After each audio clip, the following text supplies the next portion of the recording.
Hello guys, good evening. देखिए भाई, आप लोगों का इस समय चल रहा है टाइम एंड वर्क। और टाइम एंड वर्क में हम लोग क्वेश्चन नंबर 1 से लेकर क्वेश्चन नंबर 10 तक का डिस्कशन कर चुके हैं। ठीक है, तो आइए क्वेश्चन नंबर 11 की ओर बढ़ते हैं और 11 क्वेश्चन आपको दिखाते हैं भाई क्या कह रहा है। देखिए क्वेश्चन नंबर 11 समझिएगा, मेंस 2019 का क्वेश्चन है। क्वेश्चन बोल रहा है कि 25 व्यक्ति किसी कार्य को 60 दिनों में पूरा कर सकते हैं और उन्होंने कार्य शुरू किया और एक्स दिनों के बाद 10 लोगों ने कार्य को छोड़ दिया। तो अब आपसे बोल रहा है कि यदि पूरा काम 80 दिनों में पूरा हुआ, यानी कि टोटल वर्क आपका कंप्लीट होता है 18 डेज में, 18 नहीं 80 डेज में, तो बोल रहा है कि एक्स का मान बताइए। बहुत ही सिंपल क्वेश्चन है। जब भी ऐसा क्वेश्चन दिखे, आपको बता ही चुके हैं कि टोटल वर्क बराबर टोटल वर्क वाला कंसेप्ट लगा दीजिए। ठीक है, कैसे लगाना है समझिएगा। 25 व्यक्ति मिलकर काम टोटल करने में कितना दिन का समय कमा दे रहा है, तो आप कहेंगे 60 दिन। तो टाइम को व्यक्ति से गुणा कर देंगे तो टोटल वर्क आ जाएगा, यानी कि 25 को आप गुणा कर दीजिए 60 से, टोटल वर्क आ गया। अब देखिए भाई, यक्स दिन के बाद न 10 लोग कार्य को छोड़ देते हैं, तो यक्स दिन के बाद जो है 10 लोग कार्य छोड़ देते हैं, तो यक्स दिन तो 25 लोग कार्य किए, तो टोटल वर्क कितना हो जाएगा मेरे भाई। तो आप कहेंगे 25 मल्टीप्लाई बाई यक्स। दिन को जब हम आदमी से या व्यक्ति से मल्टीप्लाई कर देंगे तो वर्क वर्क आ जाएगा। ठीक है, 10 लोग काम आप छोड़ चुके हैं, ये टोटल वर्क अभी नहीं हुआ, 10 लोग काम छोड़ दिए। तो 10 लोग अब काम छोड़ दिए हैं, तो अब कितने लोग बच गए मेरे भाई, तो आप कहेंगे कि 25 में से 10 हटा दीजिए, 15 बच गए। आदमी हो गए, दिन से मल्टीप्लाई करना है। तो टोटल यानी कि होल वर्क आपका कंप्लीट होता है 80 डेज में। तो मेरे भाई, यक्स दिन तो काम पहले हो चुका है ना, तो अब कितना दिन बच गया है, तो आप कहेंगे 80 माइनस यक्स दिन। यही आपका सॉल्यूशन हुआ। यक्स का मान आप आसानी से निकाल सकते हैं। काटिए, 5 5 25 हो जाएगा, यहाँ पर भी 5 5 25 से 5 3 15। ये हो जाएगा 6 5 300, 300 में से घट जाएगा 8 3 24, यानी 240। तो बच जाएगा कितना भाई, तो आप कहेंगे कि 60। ये देखिए, 3 में x से गुणा करेंगे तो 3x हो जाएगा, और यहाँ पर 5x है, तो 5x में से 3x घट गया तो बच जाएगा 2x। तो x बराबर आपका सीधा सीधा आ जाएगा 30। x का वैल्यू कितना है, तो आप कहेंगे कि 30। ठीक है, जो कि ऑप्शन में नहीं है। ठीक है ना भाई, ऑप्शन में आपका 30 नहीं है, तो ऑप्शन गलत है। नेक्स्ट, चलिए क्वेश्चन नंबर 12 समझिए। बोल रहा है कि ए की कार्य क्षमता बी और सी की कुल क्षमता के बराबर है। एक साथ कार्य करते हुए ए और बी कार्य को 36 दिन में पूरा कर सकते हैं, और सी बेचारा जो अकेला बच गया वो 60 दिनों में पूरा कर सकता है। और ए भी बात बोल रहा है कि ए और सी 10 दिनों तक एक साथ कार्य करते हैं, तो बी अकेला शेष कार्य कितने दिन में समाप्त करेगा। मेंस 2019 का क्वेश्चन। ठीक, शुरुआत लाइन में बोल रहा है कि ए की क्षमता बी और सी की कुल क्षमता के बराबर है, यानी कि ये ए का क्षमता का रेशियो बी और सी के कंबाइंड आपका क्षमता के रेशियो देखा जाए, यानी कि बी और सी का कंबाइंड रूप से जो आपका क्षमता है उसके साथ रेशियो देखा जाए ए का, तो 1:1 है, क्योंकि क्वेश्चन में डायरेक्ट बोल रहा है कि ए की क्षमता बी और सी की कुल क्षमता के बराबर है। तो यही बात हुआ। अब बोल रहा है कि ए बी किसी कार्य को 36 दिन में कर देते हैं और सी अकेला 60 दिन में। तो ए प्लस बी मिलकर ले रहा है 36 दिन और सी ले रहा है 60 दिन। ठीक है, 60 दिन। तो टोटल वर्क निकालने के लिए बता ही चुके हैं कि जो भी आपका डे दिया रहे उसका ले लीजिए एलसीएम, वही हो जाएगा टोटल वर्क। और एलसीएम में हिचकिचाना नहीं है कि 60 36 का एलसीएम कितना होगा, 90 लें, 180 लें, 360 लें, 720 लें, कुछ आपके मन में आए ले लीजिए। ठीक, जैसे हम ले लेते हैं 180, जो 36 और 60 से कटे। ये नहीं कि आप मिनिमम नंबर खोजने लग जाइए, ठीक है, या फिर मैक्सिमम, ऐसा नहीं है। ठीक है, एलसीएम को परिभाषा देखने मत लग जाइएगा। देखिए भाई, 36 5 180 हो जाएगा, और ए हो जाएगा सी 60 है तो तिया, यानी 6 तिया 18। ये आपका एफिशिएंसी हो गया। यहाँ पर भी एफिशिएंसी है भाई। अब देखिए, इसको बराबर करना रह गया। रेशियो पड़े होंगे तो डायरेक्ट बराबर कर देंगे। जैसे कैसे सजाना है देखिएगा, अगर ए बी सी का अलग से रेशियो देखना चाहें क्षमता का, ए अनुपात बी अनुपात सी, क्षमता का अनुपात, तो कैसे निकालेंगे देखिए। यहाँ पर ए बी सी को अगर जोड़ेंगे तो कितना हो रहा है, तो आप कहेंगे कि 1 और 1 2 यूनिट हो रहा है। जबकि ए प्लस बी प्लस सी यहाँ पर जोड़ेंगे तो 5 और 3 कितना हो रहा है, तो आप कहेंगे कि 8 हो रहा है। ऐसा नहीं होना चाहिए, ठीक है भाई, तो ऐसा नहीं होना चाहिए। तो देखिएगा भाई, ए प्लस बी प्लस सी कितना हो गया 8, और वहां पर ए प्लस बी प्लस सी कितना हो रहा है 2, तो 2 को भी 8 बना लीजिए। तो 2 को कैसे 8 बनाया जा सकता है, तो आप कहेंगे कि 4 से गुणा कर देंगे, ठीक है, 4 से गुणा कर देंगे। तो ए कितना हो गया, तो 4 एकम 4 हो जाएगा। बी कितना हो गया भाई नहीं पता। सी कितना हो जाएगा, तो आप कहेंगे कि 3 यहाँ पर है तो 3 हो जाएगा, ठीक है।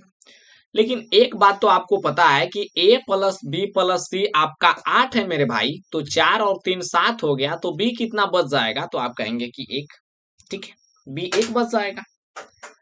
चलिए आगे बढ़ते हैं, इतना तक तो समझ में आ गया होगा, और इस चीज को बहुत फास्ट कर लेना है। बोल रहे हैं कि ए और सी 10 दिन तक एक साथ काम करते हैं भाई, तो ए और सी अगर एक साथ 10 दिन तक काम करते हैं, तो 4 और 3 7 के एफिशिएंसी से अगर 10 दिन काम कीजिएगा तो कितना काम कंप्लीट हो जाएगा, तो आप कहेंगे कि 70 काम।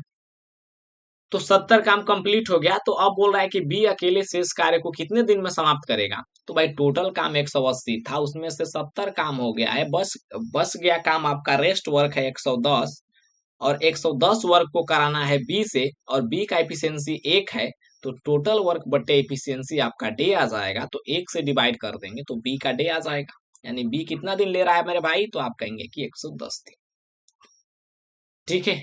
चलिए नेक्स्ट इस क्वेश्चन को समझिए।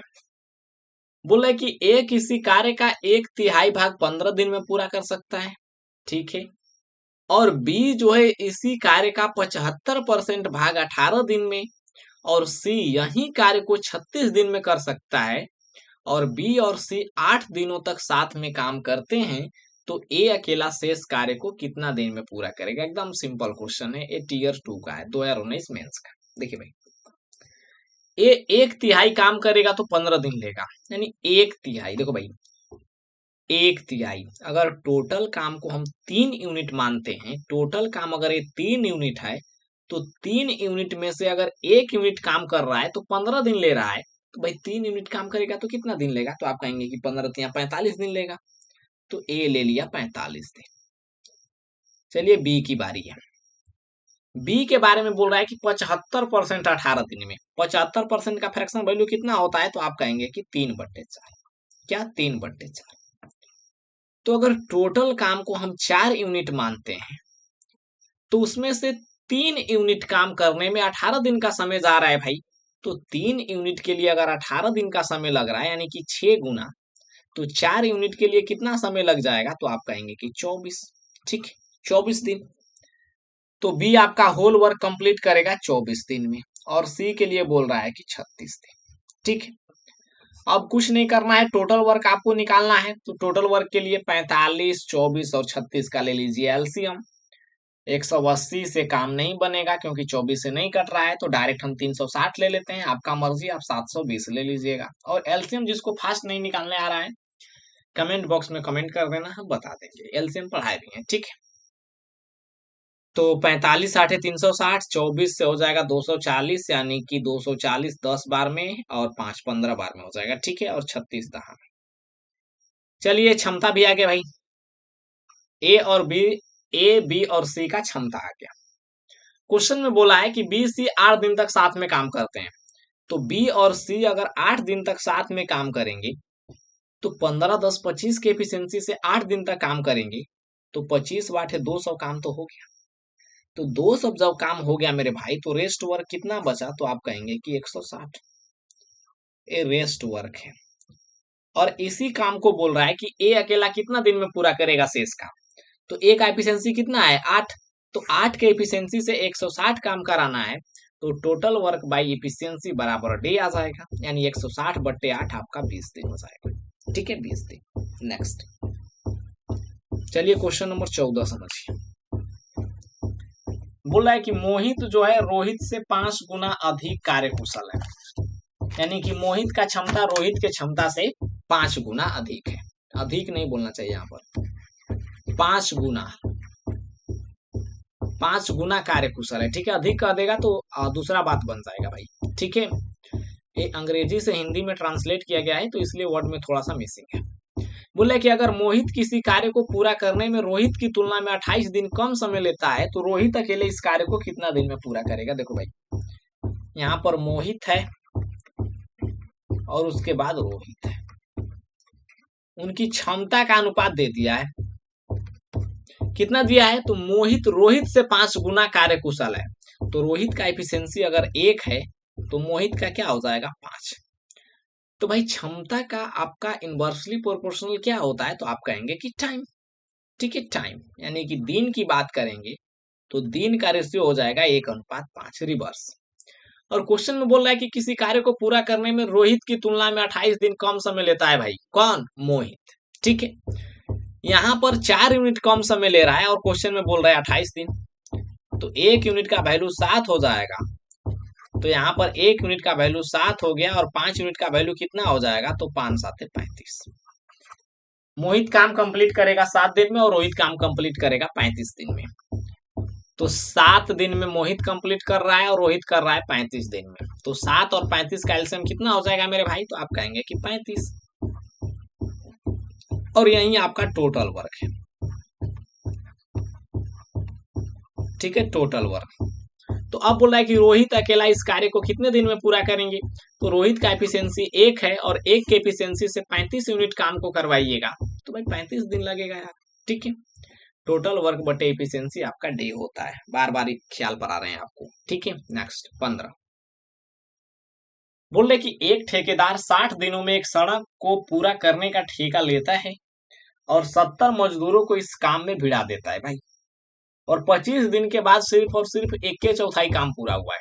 ठीक है, तो बोल रहा है कि शेष काम को दिए गए यानी कि जो सर्टेन टाइम उसको मिला है ठेकेदार को, उस टाइम पर पूरा करने के लिए कितने और मजदूरों की आवश्यकता पड़ेगी। बहुत ही इंपॉर्टेंट क्वेश्चन है। ठीक है, ऐसा क्वेश्चन अक्सर आपका एग्जाम में आते रहता है भाई। और देखिए ये पूछा एमटीएस 2019 में। एक कंसेप्ट तो सबको पता होगा कि M1D1 बराबर M2D2 या फिर M1D1T1 बराबर M2D2T2 या फिर M1D1T1 बराबर M2D2T2 बट्टे में यहाँ पर W2 हो जाएगा, यहाँ पर W1। या फिर टाइम अगर नहीं दिया रहे, सिर्फ डे दिया रहे तो क्या हो जाएगा? तो M1D1 बट्टे में W1 बराबर M2D2 बट्टे में W2। जैसा क्वेश्चन बोले उसके अकॉर्डिंग हम लोग लगाते हैं। एफिशिएंसी भी दिया रहे तो एफिशिएंसी से भी गुणा कर देंगे। ठीक, चलिए भाई, शुरुआत में 70 लोग काम कर रहे हैं, इसमें कौन सा फॉर्मूला लगेगा? तो आप कहेंगे कि यम दिया है और दिन भी दिया है और काम भी दिया है, तो M1D1 बट्टे में W1 बराबर M2D2 बट्टे में W2। क्वेश्चन के अकॉर्डिंग फॉर्मूला बदलते रहना है। ठीक, मेन काम कर रहे हैं 70 और दिन कितना लग रहा है? तो 25 दिन। ठीक है, अभी 25 दिन की कहानी चल रही है। ठीक है, और बाद में मेरे को नहीं पता कि कितना आदमी काम कर रहा है, हम मान लेते हैं कि X आदमी काम कर रहा है और अब दिन कितना लग रहा है, तो आप कहेंगे कि शेष काम को दिए गए समय पर पूरा करने के लिए कितने मजदूर की आवश्यकता पड़ेगी। तो हम रेस्ट मजदूर नहीं लिए हैं, हम ले लिए हैं कि 25 दिन के बाद भी टोटल मजदूर जो काम कर रहा है वो X मजदूर है। लेकिन भाई 25 दिन तक काम हो गया है तो टोटल काम 60 दिन में करना था, तो अब जो भी मजदूर काम कर रहे हैं वो 35 दिन तक काम करेंगे। तो आप कहेंगे कि बिल्कुल 35। अब कार्य की बात करेंगे तो 1/4। तो 1/4 कहने का मतलब कि 1/4, अरे 1/4 कहने का मतलब 1/4 मेरे भाई, इसमें कुछ नहीं करना है। 25% बोलता तो भी 1/4, और 25 दिन के बाद 1/4 काम पूरा हुआ है, यानी कि 25 दिन तक हाल चाल देखा जाए तो टोटल वर्क को अगर हम 4 यूनिट मानते हैं तो उसका 25% या फिर 4 यूनिट का 1/4 करें तो 1 यूनिट काम पूरा हुआ है 25 दिन में। तो बाकी काम अभी बचा है, तो W2 कितना हो जाएगा? 4 में से 1 घट जाएगा। यही आपका सॉल्यूशन है। 35 दूना के 70 हो जाएगा, ये हो जाएगा 25 या 75 गुना के 150। तो यक्स का वैल्यू कितना आ गया, तो 150। बहुत लोग सोचेंगे कि 150 इसका राइट आंसर हो जाएगा। नहीं भाई, बाद में टोटल मजदूर काम कर रहे हैं 150, लेकिन शुरुआत में मेरे भाई 70 मजदूर काम कर रहे थे ना। शुरुआत में 70 मजदूर काम कर रहे थे, 25 दिन के बाद कुछ और मजदूर जुड़े हैं। तो वो मजदूर कितने हैं, तो 70 इसमें से निकाल दीजिएगा, तो वो मजदूर आपका 80 है। ठीक है, 80 मजदूर और जुड़ गए हैं। क्यों? क्योंकि टाइम पर काम को कंप्लीट करना है। ठीक है, चलिए भाई, कल से स्टार्ट करते हैं क्वेश्चन नंबर 16। नई क्वेश्चन ये सब रीअरेंज किया गया है, तो नई अरेंज करने की वजह से नहीं करा रहे हैं, तो 20 तक कराने का मन था। ठीक है, ऐसे ही देखिए, जैसे नहीं तैसे है। तो चलिए कल मिलते हैं भाई कुछ ज्यादा नंबर ऑफ क्वेश्चन के साथ। Thank you very much.